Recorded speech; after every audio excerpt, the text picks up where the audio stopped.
তাকবীর দেন, তাকবীর বলেন, ঘোষণা দিন, ঘোষণা দিন, ঘোষণা দিন।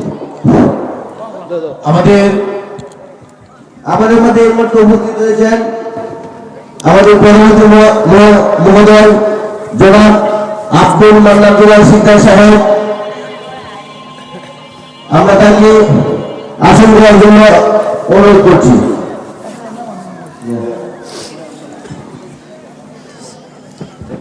সকলে বলি আলহামদুলিল্লাহ।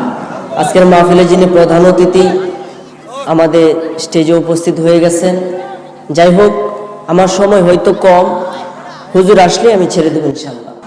আজকে ক্ষুদির জঙ্গল যুব সমাজ ও এলাকাবাসীর উদ্যোগে কবরবাসীদের রুহের মাগফিরাত কামনায় তৃতীয় বার্ষিক ইসালে সওয়াব ইসলামী মহাসম্মেলন তারিখ 6 জানুয়ারি 2026 রোজ মঙ্গলবার, হিসাবেতে 27 বছর মূলে এক রজনী গো। মেরাজের কাহিনী তোরা শুনলে হবে জ্ঞানী লোক, মেরাজের কাহিনী।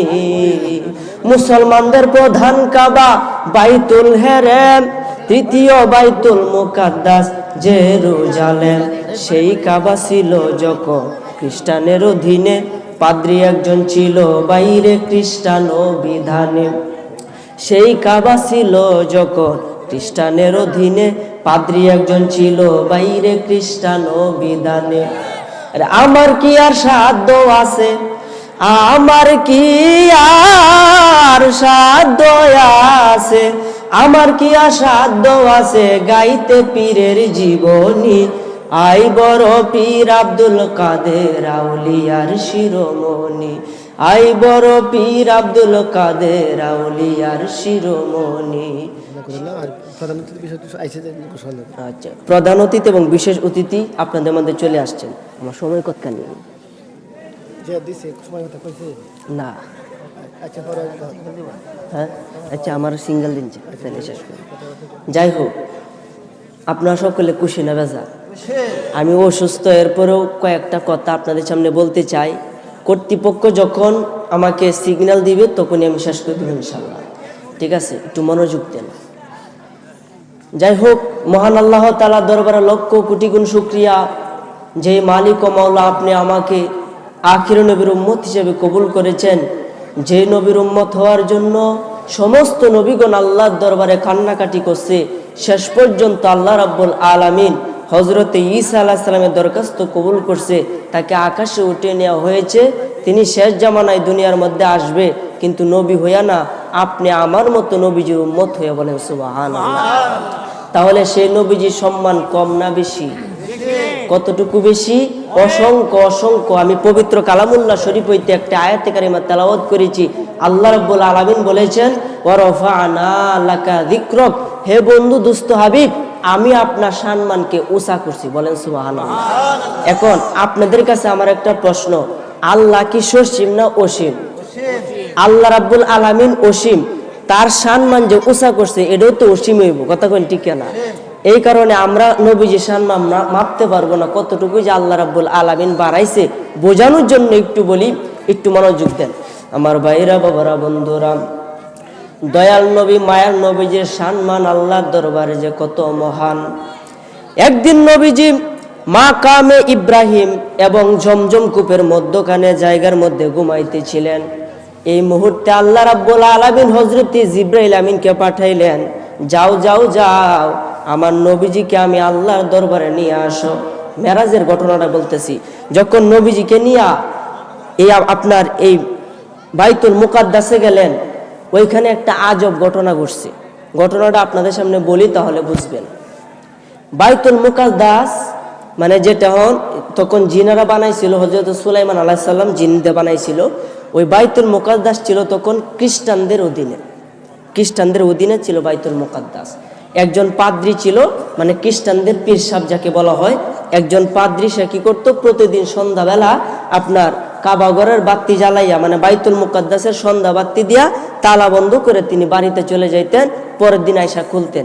এভাবে সে খাদেমদার ছিল, খেদমত ছিল, বলেন সুবহানাল্লাহ। এই জন্য এক সাধকে লিখছে, হিসাবেতে 27 বছর মনে এক রজনী গো মেরাজের কাহিনী তোরা শুনলে হবে জ্ঞানী লোক মেরাজের কাহিনী। মুসলমানদের প্রধান কাবা বাইতুল হেরেম, তৃতীয় বাইতুল মুকাদ্দাস জেরুজালেম। সেই কাবা ছিল যখন খ্রিস্টানের অধীনে, পাদ্রী একজন ছিল বাইরে খ্রিস্টান বিধানে। সেই কাবা ছিল যখন খ্রিস্টানের অধীনে, পাদ্রী একজন ছিল বাইরে খ্রিস্টান বিধানে। কি বসেন, এখানে বসেন। যাই হোক, একটু মনোযোগ দেন। আমি কিন্তু আমার কথাই যে সময় কম, তো অল্প মধ্যে কেমনে গুছাই আমি চিন্তা ভাবনা করতেছি, একটু মনোযোগ দেন। যে এই পাদ্রী, আমার কথা বুঝেননি আপনারা? বোঝা যায় না? বুঝলে প্রশ্ন করবেন। এই পাদ্রী কি করতো? বাইতুল মুকাদ্দাসের তালা সন্ধ্যা রক্ত লাগাইতো, লাগায় যাইতো গা, পরের দিন আবার আয়া তালা খুলতো। তো ওই দিন যেদিন নবীজি ওই ঘরের ভিতরে যাবে, ওই দিন সে যখন তালা লাগাইতে ছিল, মাইজগানের যে মেন দরজাটা, প্রথম মেন দরজাটা, এটা যখন টান দিছে দেখে দরজা লাগে না, বাঁকা হইয়া রয়েছে। বলেন সুবহানাল্লাহ। দরজা বাঁকা। আমার নবীজির শান আল্লাহ দরবারে যে কত মহান। দরজা লাগে না, দরজা বাঁকা। দরজা ঠিক করার জন্য একটা কাঠ মিস্ত্রি আনছে। মিস্ত্রি দরজা দেখছে, দেখা বলতেছে আজকে হবে না, কালকে ঠিক করতে হবে, এখন আমি চলে যাই। মিস্ত্রি রাত্রে চলে গেল, ওই পাদ্রীও বাড়িতে চলে গেল। এই দরজাটা রাত্রে খোলা অবস্থায় ছিল। বলেন না সুবহানাল্লাহ। ওই দিন নবীজি বুরাকে চড়ে মক্কার তাইকা আপনার এই জেরুজালেম, আমাদের যে বাইতুল মুকাদ্দাস প্রথম কাবা ছিল, প্রথম কেবলা ছিল, ওইখানে নবীজি গেছে। গিয়া দেখে দরজা খোলা, বোরাকটা একটা পাথরের মাঝে বান দিছে, ঘরের ভিতরে নবীজি ঢুকছে। গিয়া দেখে অসংখ্য নবী রাসূল, ঘরটা ভরপুর হইয়া গেছে। ইমামের জায়গাটা খালি রাখছে। আমার নবীজির ইমামতিতে 2 রাকাত নামাজ আদায় করছে। বলেন না সুবহানাল্লাহ। বলেন সেই নবীজির সম্মান কি কম না বেশি? আমার ভাইরা, বাবারা, বন্ধুরা মনোযোগ দেন। নবীজি নামাজ আদায় করিয়া যখন বাহির হইল, নবীজির কদম মুবারক একটা পাথরের উপরে পড়লো।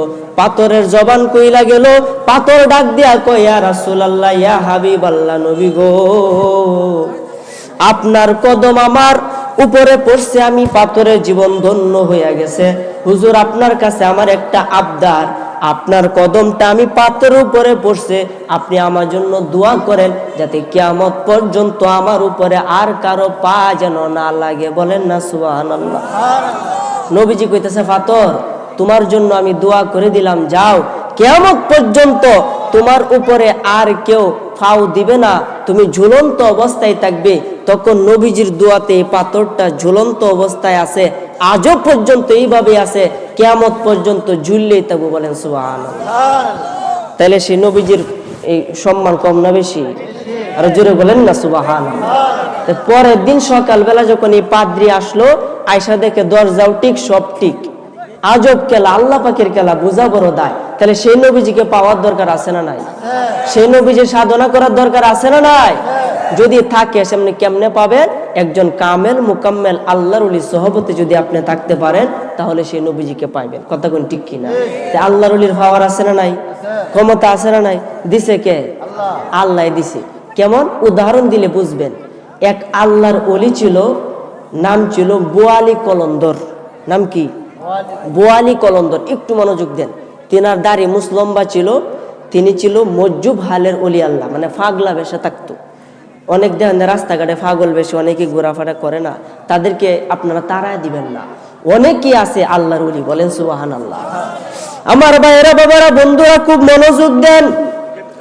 বোয়ালি কলন্দর আল্লাহ একজন খাঁটি ওলি ছিল। সে পাগল বেশে থাকতো, দাড়ি মুসলম্বা ছিল, জঙ্গলে জঙ্গলে ঘোরাফেরা করত। ওই আল্লাহর ওলি একদিন রাস্তা দিয়া হাইটা যাইতেছে। যাইতে যাইতে যাইতে যাইতে তিনি একটা মাদ্রাসার সামনে উপস্থিত হইয়া যায়। বলেন না সুবহানাল্লাহ। মাদ্রাসার সামনে যখন তিনি উপস্থিত হইয়া যায়, দেখে মাদ্রাসার ছাত্ররা কান্নাকাটি করে। এই বোয়ালি কলন্দর ডাক দিয়া কয়, বাবা, তোমরা কেন কান্নাকাটি করো? ছাত্ররা বলে, আপনি পাগলা মানুষ, আপনার তো কইলে গীত হইব, কখনই লাভ তো হইতারে। বলেন সুবহানাল্লাহ। আল্লাহর ওলিদের পাওয়ার আছে না নাই? দিছে কে? আল্লাহ দিছে। বোয়ালি কলন্দর ডাক দিয়া কয় তোমরা কেন কান্নাকাটি করো? ছোট্ট ছোট্ট বাচ্চারা ডাক দিয়া কয় তুমি পাগলা বেটা, তোমার কাছে বললে কি লাভ হবে? লাভ হতেও পারে, আমার কাছে একটু বলো। তখন ছাত্ররা ডাক দিয়া কয় হুজুর গো, ও হুজুর, আমাদের যে মাদ্রাসার শিক্ষক গুলা ছিল, এই শিক্ষক গুলারে তখনকার জামানার যে বাদশা, এই বাদশা দইরে লয়ে গেছে গা, রাজা মশাই দইরে নিছে গা, তাদেরকে হত্যা করবে। কেন হত্যা করবে? রাজা মশাইয়ের একটা প্রশ্নের উত্তর যদি না দিতে পারে তাহলে তাদের কল্যাণে আলাদা কইরা দিবে। এই বোয়ালি কলন্দর ডাক দেয়া কই কি প্রশ্ন? কি প্রশ্ন? ছাত্ররা আমরা তো সেই প্রশ্ন জানি না, কোন প্রশ্ন রাজা করে? বলেন না সুবহানাল্লাহ। মূলত রাজার প্রশ্নে কি আছেন আপনাদেরকে একটু বলি। তিনি 3টা বিবাহ করছে। কয়টা বিবাহ? এই রাজা 3টা বিবাহ করছে, কিন্তু ইসলামে যদি সার্বিক আপনার ক্ষমতা থাকে 4টা পর্যন্ত বিবাহ করা যায়। ইসলামে এটা বৈধ ঘোষণা করছে। তো এই বোয়ালি কলন্দরের যুগে এই রাজা 3টা বিবাহ করছে, তিনার সামর্থ্য আছে দেখে তিনি আরেকটা বিবাহ করছে। কিন্তু বিবাহ করলে লাভ কি হবে? তিনি স্ত্রীর কাছেই যাইতে পারে না। স্ত্রীর শরীরে হাত দেওয়ার সাথে সাথে স্ত্রীর সমস্যা শুরু হয়ে যায়। বুঝছেননি? এই যে আল্লাহ রাব্বুল আলামিন যখন স্ত্রীর সাথে মিলন যখন নিষেধ করে দিছে, এই টাইমটা মানে শরীরে মাথা ধরে আর মেয়ের সমস্যা শুরু হয়ে পড়ে। এটা কেন হয়? এই প্রশ্নের উত্তর জানার লাগিয়া এই তার রাজ্যের মাঝে যত আলেম আছে সমস্ত আলেমদেরকে একত্রিত করছে, কেউ এর উত্তর দিতে পারে না। বলেন না সুবহানাল্লাহ। বোয়ালি কলন্দর ডাক দিয়া কয় তোমাদের হুজুররারে যে সমস্যার জন্য রাজা মশাই কাঠগড়ায় নিয়ে দাঁড় করাইছে, আমি সেই প্রশ্নের উত্তর জানি। কন্যা সুবহানাল্লাহ। এই বোয়ালি কলন্দর একজন মুজ্জুব হালের ওলি আল্লাহ। তিনি কেমনে জানেন? এই মেয়ের শরীরে হাত দেওয়ার সাথে সাথে তার সমস্যা শুরু হইয়া যায়, আবার যখন ছেড়ে দেয় ভালো হইয়া যায়, স্বামী যখন আবার ধরে আবার সেই রকম অবস্থা হইয়া যায়। এখন এই মেয়েকে কেন সে ব্যবহার করতে পারতেছে না, এই প্রশ্নটাই করছে, কিন্তু কোনো আলেম উত্তর দিতে পারে না। এই বোয়ালি কলন্দর বলতেছে বাবার আরে একটা খাতা একটা কলম আনো। খাতা কলম আনছে, তিনি কি জানি একটা লেখছে, লেখার পরে এই খাতাটারে এইভাবে বাস করছে, বাস করার পরে বলতেছে লইয়া যাও গিয়া তোমাদের প্রধান হুজুরের কাছে এই পাতাটা দিবা, আশা করি সমস্যার সমাধান হইয়া যাবে। আল্লাহর ওলির ক্ষমতা আছে না? আর যিনি কন্যা আছে না? তখন এই ফাতা লইয়া এক ছাত্র গেছে তার কাছে, গিয়া যখন দিছে এই প্রধান শিক্ষক এটা ফইরা হাসি মারছে। বলেন সুবহানাল্লাহ। হাসি মারছে, আই সব্যনাশ, এটা কি কয়? এটা কেলা কইলো? নিচে দে পাগলার নাম লেখা বোয়ালি কলন্দর। তখন বলতেছে রাজা মশাই, আপনি যে প্রশ্নটা করছেন এই প্রশ্নের উত্তর আমি জানি। সুবহানাল্লাহ। এই কথা বলতে তুমি যখন জানো তাহলে কও, আপনি যে মেয়ের বিবাহ করছেন এই মেয়েটা আপনার নিজের ঔরজ্জার সন্তান, আপনার নিজের মেয়ের নিজে বিবাহ করছে। এই কেমনে? একদিন আপনার স্ত্রীর সাথে, প্রথম স্ত্রীর সাথে আপনার ঝগড়া লাগছে, তো ঝগড়া লাগার পরে আপনি ওই স্ত্রীর বনবাসে পাঠাইয়া দিছিলেন। তখন একটা সন্তান তার পেটের ভিতরে ছিল। বনবাসে যখন গেছে, বনের ভিতরে তার একটা সন্তান হয়েছে, ফুটফুটে মেয়ে সন্তান। তখন ওই মহিলাটা ওইখানে মারা গেছে, আর এই সন্তানটা তখন কাতরাক ছিল। তখন আপনার রাজসভার একজন ধূপা যে কাফর কষে, সে এই মেয়েটারে পাইছিল, সে বাড়িতে নিয়ে মেয়েটারে ফালছে বড় করছে। আজকে আপনি নিজের মেয়েরে নিজে বিবাহ করছেন। আপনি একজন পরহেজগার মানুষ, আপনি একজন আল্লাহওয়ালা মানুষ, এই কারণে আল্লাহ রাব্বুল আলামিন আপনাকে হারাম কাজ থেকে বিরত রাখছে। বলেন সুবহানাল্লাহ। বলেন আল্লাহর ওলিদের হওয়ার আছে না নাই? এই 100 আলেম কইতেছে সর্বনাশটা করছে, এটা উত্তরটা কেলা দিছে? কইতেছে বোয়ালি কলন্দর একজন পাগলা দিছে। এই শরীয়তের আলেমরা বলতেছে আমরা এত এত কিতাব ঘাটলাম, মুফতি হইলাম, মুহাদ্দিস হইলাম, এই ফাওয়ার তো আমাদের ভিতরে নাই, এই ইলমে লদুনি আমাদের ভিতরে নাই। তারা সবাই মিলে জঙ্গলের ভিতরে গিয়া দেখে মুজ্জুব হালের ওলি আল্লাহ বোয়ালি কলন্দর বসা আছে, সবাই তার কদমের মধ্যে পড়ছে। পড়ার পরে কইতেছে হুজুর আমাদেরকে এই মুহূর্তে আপনার বয়াত করান। বলেন সুবহানাল্লাহ। তে আল্লাহর ওলির হাতে বয়াত হওয়ার দরকার আছে না নাই? যদি আপনি নবীজিকে পাইতে চান তাহলে অবশ্যই একজন কামেল মুকাম্মেল আল্লাহর ওলির সহবতে থাকতে হবে। কারণ আল্লাহর ওলিদের সহবতে থাকলে, চোরের সাথে থাকলে কি হয়? চোর হয়। বাটপারের সাথে থাকলে বাটপার হয়। ইয়াবাকুর বাবাকুরের সাথে চললে ইয়াবাকুর বাবাকুর হয়। আল্লাহর ওলিদের সংস্পর্শে থাকলে সেই ব্যক্তি আল্লাহর ওলি হইয়া যায়। বলেন সুবহানাল্লাহ। বড় পীর আব্দুল কাদের জিলানী কেমন ওলি ছিলেন, শাহজালাল ইয়ামিনী রহমতুল্লাহ আলাইহি তারা কেমন ওলি ছিলেন, আমাদেরকে তাদের মতো হতে হবে। তাদের মতো না হতে পারলেও তাদেরকে অনুসরণ করতে হবে। কথা বলেন ঠিক কিনা? এই জন্য তো আমি সবসময় গজলের সুরে সুরে বলি, আরে ওলিদেরও ওলি যিনি গাউসুল আজম জিলানী, ওলিদেরও ওলি যিনি গাউসুল আজম জিলানী, বাগদাদে আসেন কুতুবে রব্বানী। বলেন বাগদাদে আসেন কুতুবে, বলেন ওলিদের ওলি যিনি গাউসুল আজম জিলানী, ওলিদের ওলি যিনি গাউসুল আজম জিলানী, বাগদাদে আসেন কুতুবে নি। বলেন বাগদাদে আসেন কুতুবে।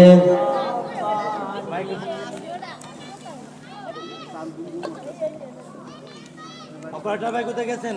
বাইরে সাউন্ড কম হচ্ছে, অভিযোগ আসছে যে আপনি একটু সাউন্ডটা ঠিক করে দেন।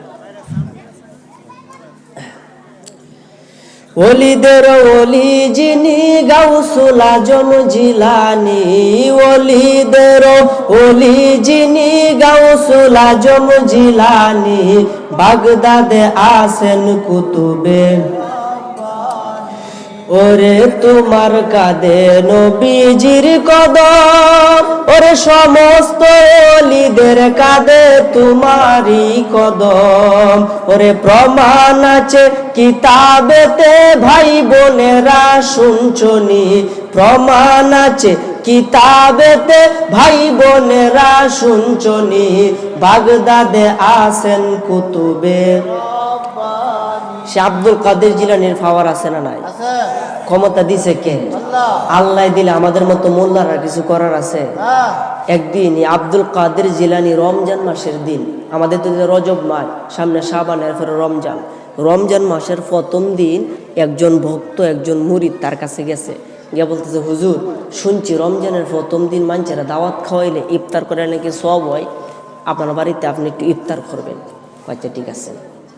আরেকজন আছে একটু পরে, কইতেছে হুজুর আমার বাড়িতে আজকে আমার ইফতারটা করবেন। কয়েছে ঠিক আছে। ইনি যাওয়ার পরে আরেকজন আইছে, আয় কইতেছে হুজুর আজকে আমার বাড়িতে আপনি ইফতারটা করবেন। কয়জন হইলো? তিনজন। বলতেছে আচ্ছা আলহামদুলিল্লাহ, তোমার বাড়িতে ইফতার করবো। আর যে কথা কই না যে আশেপাশে, এর কথার লাগে ওয়াজের মাথা হারায় নাই, প্রচুর কথা হইতেছে আজকে। কথা হলে ওয়াজ একটু সুন্দর হইতো না। আমি নিজেই কিতাব নিজে বুঝতাম না কথা কোন ঠিক কিনা, এই কারণে একটু পরিবেশটা শান্ত রাখে। যাই হোক, আপনারা যখন আব্দুল কাদের জিলানী বসা, তখন একের পর এক ভক্তরা আসতেছে আর তাকে দাওয়াত করতেছে, হুজুর আজকে আমার বাড়িতে আপনি ইফতার করবেন। এইভাবে 70 জনে দাওয়াত করছে, বলেন সুবহানাল্লাহ। তিনি সকলে দাওয়াত রাখছে। পরের দিন সকালে কয়েকজন একসাথে হইছে, একসাথে কইতেছে, রে জীবনে একটা ভালো কাজ করছি, রমজান মাসের প্রথম দিন আমার হুজুর রে আমার বাড়িতে ইফতার করাইছি। আর একটা ডাক দিয়ে কয়, আন্তাজিরা হরিস না, হুজুর তো আমার বাড়িতে ইফতার করছে। কিতা কয় হেডে কয়, তোরা দুইটা আন্তাজি ফেসাল পারতাছ, হুজুর তো আজকে আমার বাড়িতে ইফতারি করছে। এইভাবে যখন কয়েকজনে ঝগড়া লাগছে, আব্দুল কাদের জিলানী খাস মুড়ি দিয়েছে, আয় কইতেছে, বাবারা তোমরা কি নিয়ে ঝগড়া লাগছো? আজকে তো হুজুর আমার বাড়িতে ইফতার করছে। হ্যাঁ কইতেছে, হ্যাঁ বাড়িতে বলে ইফতার করছে। খাস মুড়িদা ডাক দিয়ে কয়, হুজুর কারো বাড়িতে ইফতার করে নাই, হুজুর নিজের ঘরে ইফতার করছে। বলে সুবহানাল্লাহ। সকলে মিল্লা ঝগড়া লাগা গেছে, একটা গন্ডগোল সৃষ্টি হইয়া গেছে। খাস মুড়িদ আইছে, আয়া বলতেছে, বাবারা রে তোমরা কি নিয়ে ঝগড়া লাগছো? হুজুর আমার বাড়িতে ইফতার করছে, সে বিশ্বাস করে না। খাস মুড়িদে ডাক দেখ, হুজুর কারো বাড়িতে ইফতার করে নাই, হুজুর নিজের ঘরে ইফতার করছে, আমি নিজে খাওয়াইছি। বলেন না সুবহানাল্লাহ। তখন আব্দুল কাদের জিলানী দরবারে অভিযোগ নিয়ে গেল, গিয়া বলতেছে, হুজুর আপনি নাকি সকলের ঘরের মাঝে ইফতারি করছেন। ও হ্যাঁ, আমি একসাথে 70 ঘরের ভিতরে ইফতারি করছি। বলেন না সুবহানাল্লাহ। তখন একজন গার তেরা লোক গেছে, গিয়া বলতেছে, হুজুর আপনি নাকি একসাথে 70 ঘরের ইফতারি করছেন, এটা কি সত্য? হ্যাঁ সত্য, আমি একসাথে 70 জনের ঘরের ভিতরে ইফতারি করছি। আমার তো বিশ্বাস আয় না। তখন একটা গাছের নিচে তারা দাঁড়িয়ে ছিল, ও গাছের দিকে তাকাও। গাছের দিকে তাকাইছে, প্রত্যেকটা গাছের পাতায় পাতায় আব্দুল কাদের জিলানী বসা। বলেন সুবহানাল্লাহ। তাহলে পাওয়ার আছে না নাই? আছে না নাই? আরে আমার কি আর সাধ্য আছে, আমার কি আর সাধ্য আছে, আমার কি আর সাধ্য আছে গাইতে পীরের জীবনী। আই বড় পীর আব্দুল কাদের আউলিয়ার শিরোমণি, আই বড় পীর আব্দুল কাদের আউলিয়ার শিরোমণি। শিশুকালে মাদ্রাসাতে কেরামতি দেখিয়া আলেমগণে বয়াত হইল তোমার হাত ধরিয়া, তোমার হাত ধরিয়া। মরা মানুষ জিন্দা হইল, মরা মানুষ জিন্দা হলো, মরা মানুষ জিন্দা হলো তোমার মধুর ডাক শুনি। আই বড় পীর আব্দুল কাদের আউলিয়ার শিরোমণি। জোরে বলেন না সুবহানাল্লাহ। এই বুরহানের ওই ছেলের মাংস একত্রিত করিয়া জীবিত করিয়াছিলেন চোখের ইশারা দিয়া, চোখের ইশারা দিয়া। মায়ের পেটে থাইকা পীরে, মায়ের পেটে থাইকা পীরে, মায়ের পেটে থাইকা পীরে শোনাই তাওহীদের বাণী। আই বড় পীর আব্দুল কাদের আউলিয়ার শিরোমণি। জোরে বলেন সুবহানাল্লাহ। সকলে বলে আলহামদুলিল্লাহ। তাকবীর দেন, তাকবীর দেন, বলেন ঘোষণা দিন, ঘোষণা দিন, ঘোষণা দিন। আমাদের মধ্যে এই মুহূর্তে উপস্থিত হয়েছেন আমাদের পরবর্তী মহোদয় জনাব আব্দুল মান্নান দুলাল সিকদার সাহেব। আমরা তাকে আসন গ্রহণের জন্য অনুরোধ করছি।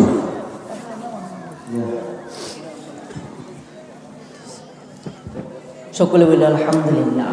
আজকের মাহফিলে যিনি প্রধান অতিথি আমাদের স্টেজে উপস্থিত হয়ে গেছেন। যাই হোক, আমার সময় হয়তো কম, হুজুর আসলে আমি ছেড়ে দেব ইনশাল্লাহ। তবে যাই হোক, আমি যেই কথাটুকু বলতেছিলাম আপনারা নিয়ে আমার কথা বুঝতেছেন সেটা বলেন।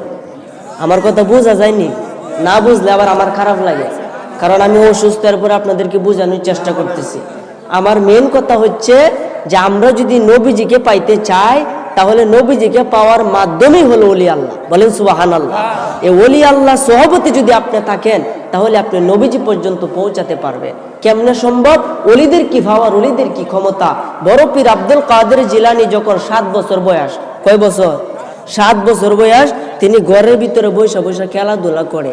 তখন দেখতেছে তার পিতা আবু সালে জঙ্গি মুসা রেডি হইতেছে, কই যেন যাইব, পাঞ্জাবি পরতেছে, টুপি পরে আতর দিয়া কোথায় যেন যাইবে। আব্দুল কাদের জিলানী তার কাছে গেছে, গিয়া বলতেছে, বাবা আপনি কোথায় যাইবেন? আব্দুল কাদের জিলানীর পিতা আবু সালে জঙ্গি মুসা ডাক দেয়া কয়, বাবা আমি তো ইরাকের বড় মসজিদের খতিব, আমি ওইখানে নামাজ পড়াইতে যাব। আব্দুল কাদের জিলানী 7 বছর বয়স, বলতেছে, বাবা আজকে কি বার? আবু সালে জঙ্গি মুসা কইতেছে, আজকে তো শুক্রবার, আমি ইরাকের বড় মসজিদের খতিব, আমি তো যাব ওইখানে নামাজ পড়াইতে। আব্দুল কাদের জিলানী কয়, বাবা আমাকেও সঙ্গে নিয়ে যাও। বলেন না সুবহানাল্লাহ। তখন আবু সালে জঙ্গি মুসা ডাক দিয়া কয়, বাবা তুমি ছোট মানুষ, গিয়া দুষ্টামি করবা, তোমার যাওয়ার দরকার নাই। আব্দুল কাদের জিলানী কয়, না বাবা না, আমাকে নিয়ে যাও। এই মুহূর্তে তার মাতা আসলো, উম্মুল খায়ের মা ফাতেমা, তার কাছে আয়া বলতেছে, স্বামী গো কি নিয়া তোমরা পিতা পুত্রের মধ্যে ঝগড়া? তোমার ছেলে তো মসজিদে যাইতে চায়, আমি নিতে চাই না। কেন নিতে চান না? হাদিস শরীফের মধ্যে আসছে তোমার সন্তানের বয়স যখন 7 বছর হয় তখন তাকে নামাজের ট্রেনিং দাও, নামাজের শিক্ষা দাও। আর যদি 10 বছর হয় প্রয়োজনে মাইরা মাইরা নামাজ পড়াও। আর যদি 12 বছর হইয়া যায় তাহলে ওই সন্তানের উপরে নামাজ ফরজ হইয়া যায়। জোরে বলেন সুবহানাল্লাহ। আব্দুল কাদের জিলানী ডাক দেয়া কয়, বাবা আমাকে তুমি সঙ্গে নিয়ে যাও। দেখেন ওলিদের কি পাওয়ার, ওলিদের কি ক্ষমতা। আব্দুল কাদের জিলানী নিজের মায়ের গর্ভ থেকে কিন্তু ওলি হইয়া দুনিয়ার জমিনে আসছে। আব্দুল কাদের জিলানীরা বলতে, তুমি রেডি কইরা দাও, রেডি কইরা দিছে, পিতার সাথে চলে গেল। আব্দুল কাদের জিলানী সামনে দিয়ে হাঁটে, পিতা পিছনে পিছনে হাঁটে। যাইতে যাইতে যাইতে যাইতে সামনে গিয়া দেখে দুই রাস্তার মোড়, একটা গেছে ডানে আর একটা গেছে বামে। আব্দুল কাদের জিলানী মধ্যখানে দাঁড়াইয়া ডাক দেয়া কয়, বাবা এখন কোন রাস্তা দিয়া ইরাকের মসজিদে যাব? আব্দুল কাদের জিলানীর পিতা ডাক দিয়া কয়, দুইটা রাস্তায় ইরাকের মসজিদের মধ্যে গেছে, তুমি ডান রাস্তা দিয়া যাও। আব্দুল কাদের জিলানী ডাক দেয়া কয়, বাবা বাম রাস্তা দিয়ে গেলে কি হবে? বলেন সুবহানাল্লাহ। বাবা বাম রাস্তাটা বেশি নিরাপদ না, তুমি ডান রাস্তা দিয়া যাও। বাবা কেন, বাম রাস্তার মধ্যে কি সমস্যা? না ওই রাস্তাটা নিরাপদ না, এটা জানের ভয় আছে, যারা একবারই বাম রাস্তা দিয়ে গেছে তারা আর ফিরে আসতে পারে নাই, তুমি ডান রাস্তা দিয়ে যাও। আব্দুল কাদের জিলানী ডাক দিয়া কই, বাবা আপনি যে প্রতি শুক্রবারে মসজিদে যান, কোন রাস্তা দিয়ে যান? আমি তো সবসময় ডান রাস্তা দিয়ে যাই। আব্দুল কাদের জিলানী কয়, বাবা আজকে আমি বাম রাস্তা দিয়া যাব। বলেন সুবহানাল্লাহ। আব্দুল কাদের জিলানী কয়, বাবা আমি আজকে বাম রাস্তা দিয়ে ইরাকের মসজিদে যাব। এই বলে বাম রাস্তা দিয়ে তিনি দৌড়াদৌড়ি শুরু করছে। আবু সালে জঙ্গি মুসা পিছন দিক দিয়া ডাক দেয়া কয়, বাবা এই রাস্তা দিয়ে যাও না, এই রাস্তার মধ্যে বিপদ আছে। যখন সামনের দিকে যাইতেছে, পাহাড়ের মধ্যখানে রাস্তা, যাইতেছে যাইতেছে হঠাৎ করে তাকায় দেখে পাহাড়ের উপর থেকে একটা ভয়ঙ্কর বাঘ নেমে আসতেছে। আচ্ছা বলেন, বাঘ যদি মানুষের সামনে পড়ে, মানুষের কি থয়ে দেনা খায়ালা? সাফে কা লেখলে বাঘে কা দেখলে একটা কথা আছে আমরা এলাকার মধ্যে, মানে বাঘে দেখলে মানুষের মাইরলা।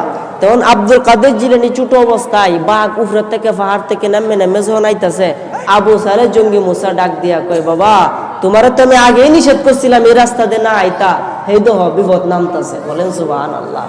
আব্দুল কাদের জিলানী ডাক দিয়া কয়, বাবা আপনি আমার পিছনে পিছনে আসুন, কোনো সমস্যা হবে না।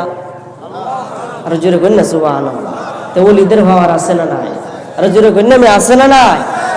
তখন যাইতেছে যাইতেছে বাঘ আব্দুল কাদের জিলানীর সামনে। তার বাবা পাহাড়ের একটা চূড়ার মধ্যে উইটা দেখে বাঘ এবং তার ছেলে কি তামাশা করে। আব্দুল কাদের জিলানী বাঘের সামনে দাঁড়াইছে, বাঘ তাকে খাইব দূরের কথা, উল্টে আব্দুল কাদের জিলানী ফাওয়ার মাঝে একটা সুমা দিয়া দিছে।